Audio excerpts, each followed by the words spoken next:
Mike's Daily Podcast. Episode 1305, 1305, and I am Mike Matthews, broadcasting from Café Anyway, located somewhere in Podcastro Valley, Mont, where it's raining cats and little dogs named Fifi. Today we have the Brewmaster Benita, the Disgruntled Fiddle Player, and we will get to a wonderful segment that we call Mike's Daily Podcast. We call it Mike's Daily Podcast. something. I will think of that later, cause you put me on the spot. Wait, now I have to go and do a podcast.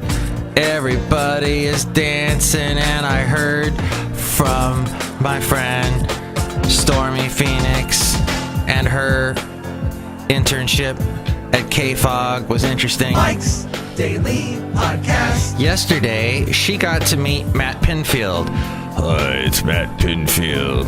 And I only bring that up Daily because I used to watch him Podcast on MTV way back when. Yeah! That may be why Cumulus is paying him a buttload of money to be on that radio station, KFOG. And I asked her if he was nice, and Stormy Phoenix said yes.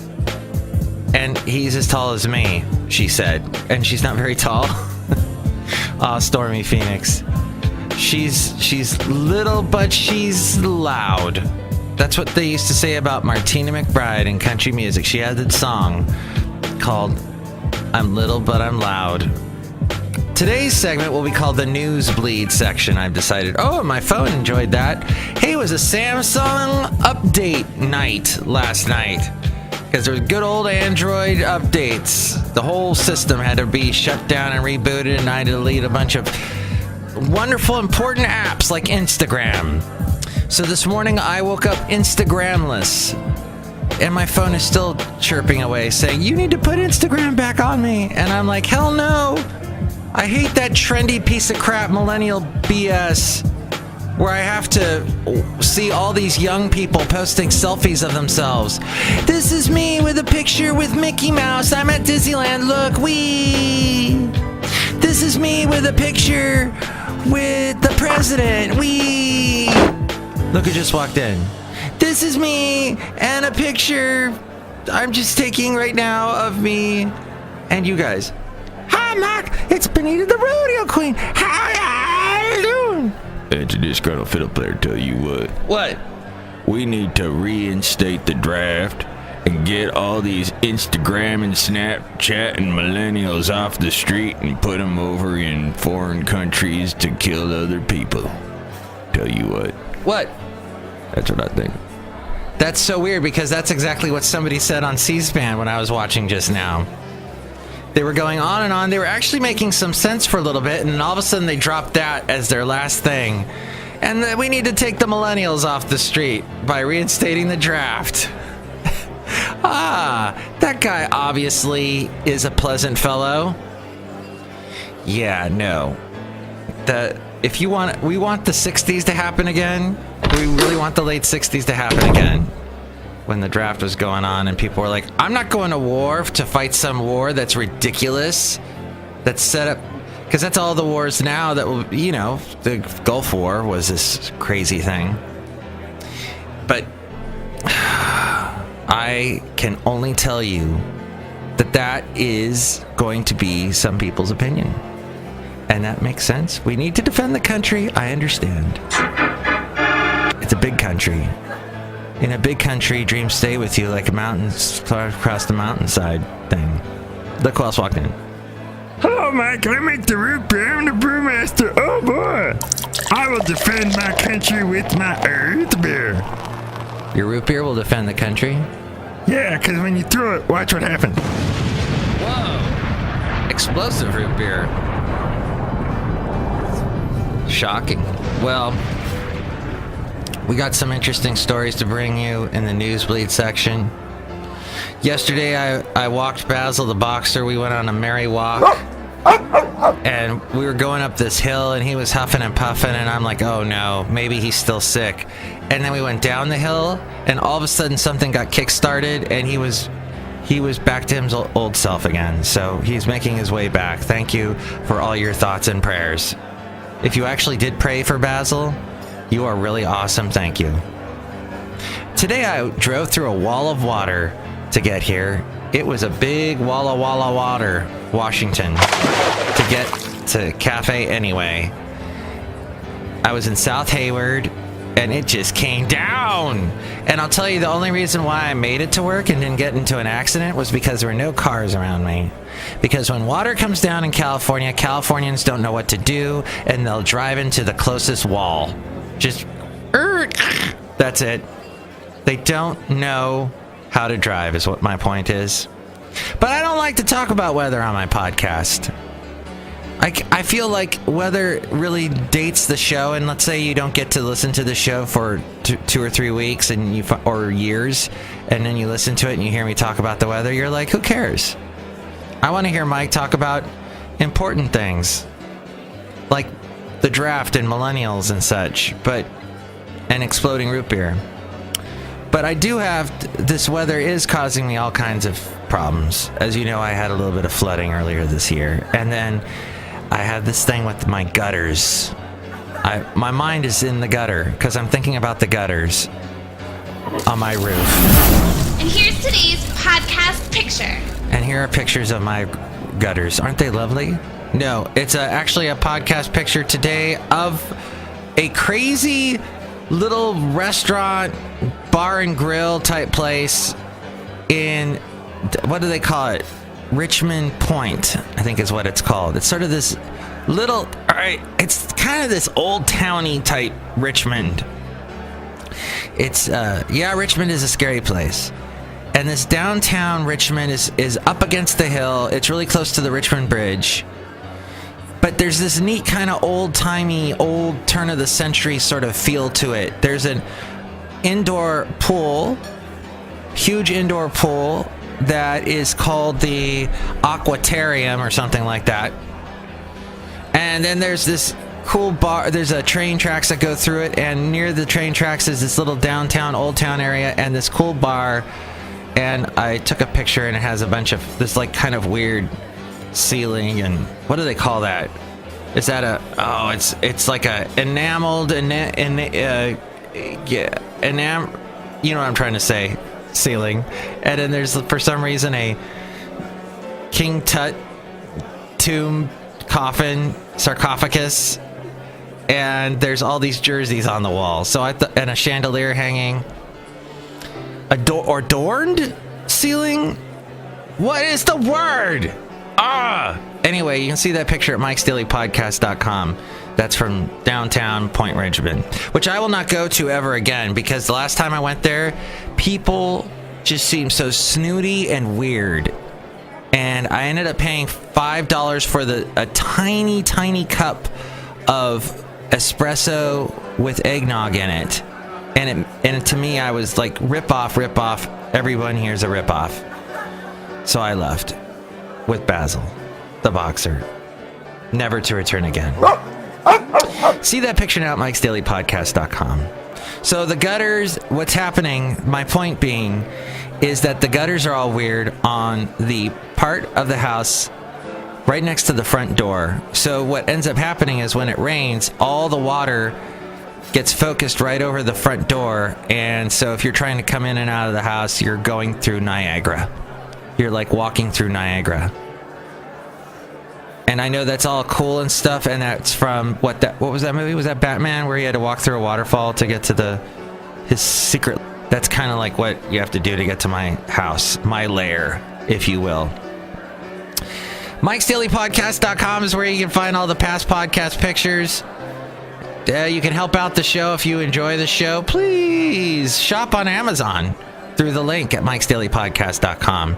It says shop, connect, and enjoy. I went to Soma.fm, where they have about 3,000 different radio stations you can listen to. And I enjoy, my favorite is the Bagel Rocks, which is funny because I had a friend in Ventura that worked at a place called Bagel Rock. And what that meant was they made bagels, and then on the weekend, his rock band would play there. And it was a great concept, but they did very little to renovate the place, and the carpet was 50 years old and stunk, and yeah, it could have been a better venue. But so Bagel Radio is what it's called, actually, where they play a lot of cool garage band. They go back to the 60s. They go through up to the present. They play a lot of new music. It's a neat station. I'm giving them a free plug. But Soma.fm, for all their radio stations they have, including at Christmas time, they do a Christmas Rocks station. It's all rock and Christmas. They do Frisco Christmas station, all music having to do with San Francisco and Christmas. They have like these old 1960s lounge type music stations, and a station that has nothing but secret agent music inspired by James Bond and other spy secret agent type movies. So that's Soma.fm, and I only bring it up because on their website they also have the shop on Amazon, and help us out and go through the link. And I only can imagine that must help them, because they have to pay for a lot of stuff with their station. With all their music, they have to buy the licensing for. So I'm sure that works for them. And then there's also on Mike'sDailyPodcast.com the PayPal. Show your support by becoming a Mike's Daily Podcaster. You'll get a personalized MP3 for thee from all the Café Anyway characters. And there's past interviews too. Just don't go to the 2011-2012 page yet, because my server that had all the past interviews is gone, and I have to re-upload all the old interviews. So check that out. Anyway, you can go from 2013 to the present. That'll give you a lot of interviews to listen to and hear a lot of cool bands. Mike'sDailyPodcast.com. Okay, now the segment, the Newsbleed section. The Newsbleed section. We're the better-looking horse outside the glue factory. I can't believe. What the hell is this place anyway? Let's stop off at CNBC first, because they had an interesting story about Walt Disney getting slapped yesterday with a lawsuit claiming it ripped off the idea for its Oscar-winning, billion-dollar grossing animated animal flick Zootopia from a Hollywood veteran. The federal suit says screenwriter and producer Gary Goldman pitched the idea for Zootopia, which he literally had called Zootopia, twice over the years to Disney and a film company that had a production contract with Disney. The most recent pitch was in 2009. Disney eventually produced Zootopia for release last year. Since then, it has earned more than $1 billion worldwide, making it one of the highest grossing pictures ever. Goldman, whose screenplay credits include Total Recall and producing Minority Report. Oh, he likes the kind of, that kind of sci-fi action type stuff. Claimed that Disney and the other defendants in the suit copied the themes of his version of Zootopia, as well as its settings, plot, character, and dialogue. Some virtually verbatim. It features side-by-side illustrations of Goldman's characters and similar ones from the Disney movie, arguing that Disney was following a tried-and-true formula. It's swiping Zootopia from Goldman without credit for its own enrichment. Although Walt Disney Company rigorously enforces its copyright, it has developed a culture that not only accepts the unauthorized copying of others' original material, but encourages, it says. The suit goes on to mention several Disney hits that it says copied from others' work, including The Lion King, Toy Story, Monsters, Inc., and Inside Out. Let's see. Next, let's jump over to Trump, who yesterday turned up the pressure on Republicans who weren't wanting to accept his sweeping bill to overhaul the healthcare system. He threatened wavering lawmakers in his party with political payback if they failed to get behind a measure that has become an early test of his negotiating power.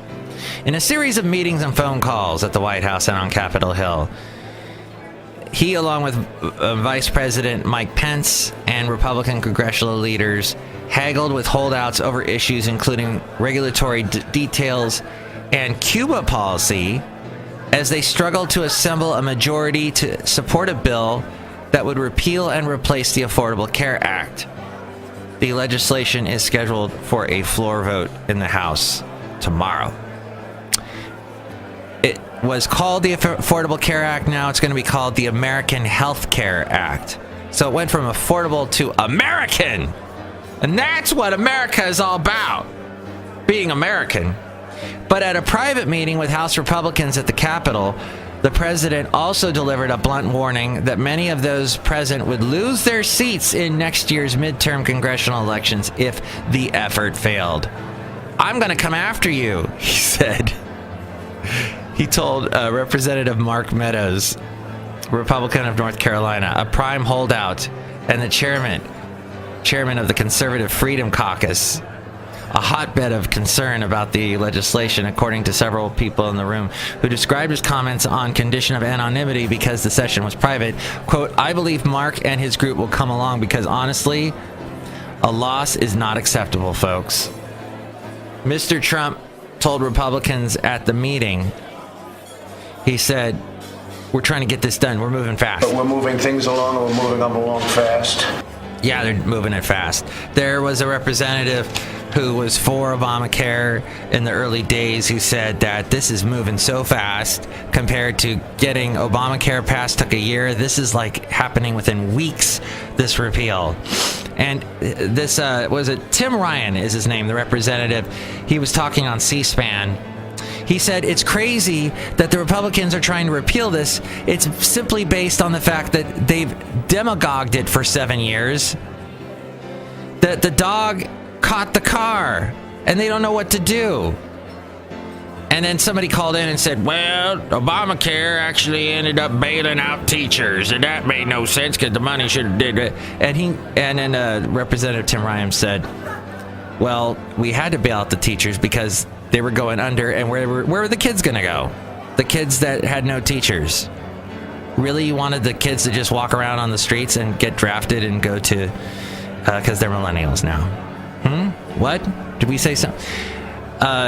Yeah, all that deregulation that was going on, Obama had to do something about it back in the, because that's the, did you remember? Nobody remembers 2009 or 10 anymore, or late 2008. It was crap. Don't you remember?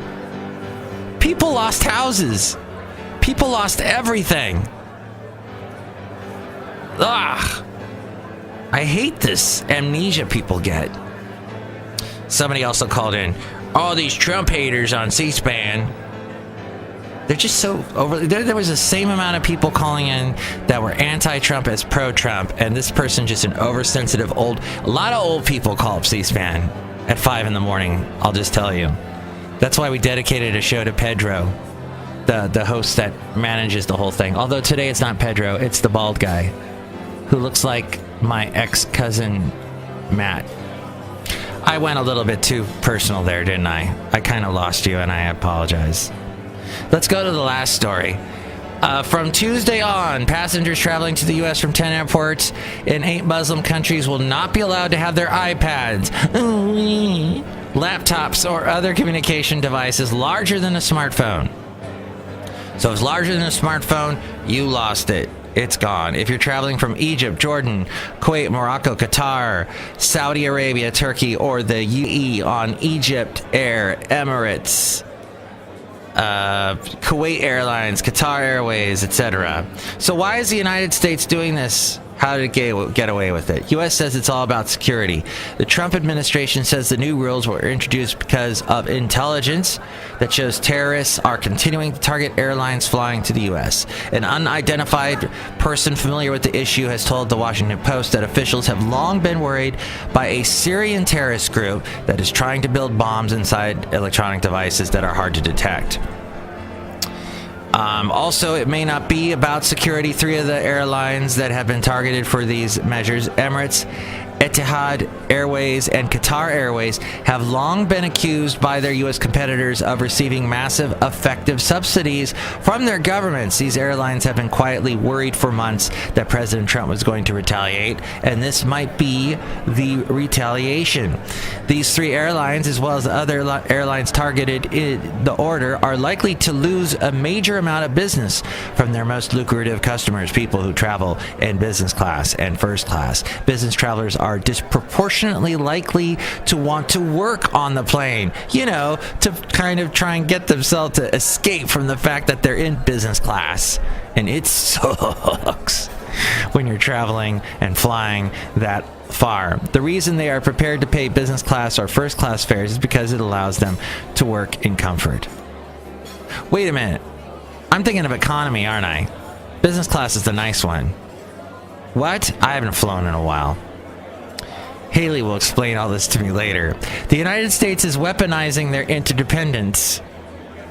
This according to the Washington Post. We live in an interdependent world where global networks span across countries, creating enormous benefits, but also great disparity of power. As networks grow, they tend to concentrate both influence and vulnerability in a few key locations, creating enormous opportunity for states, regulators, and non-state actors who have leverage over those locations. In this context, the U.S. is plausibly leveraging its control over access to U.S. airports in the global network of air travel between different destinations. It is using this control to attack the key vulnerabilities of other networked actors by going after their central nodes in their networks, the hub airports, and potentially severely damaging them. Okay. And there was not much that the Gulf airline carriers can do. They have tried to defend themselves against political attacks from U.S. competitors by appealing to free trade principles. The problem is that standard free trade agreements, such as the World Trade Organization rules, don't apply to airlines. As we go outside of Café Anyway, where we bring you Mike's Daily Podcast somewhere in Podcastro Valley. Next show, it's going to be Madame Rootabega, Valentino, and Bison Bentley. Have a wonderful day. If you're standing in a wall of water, I hope you find an umbrella soon.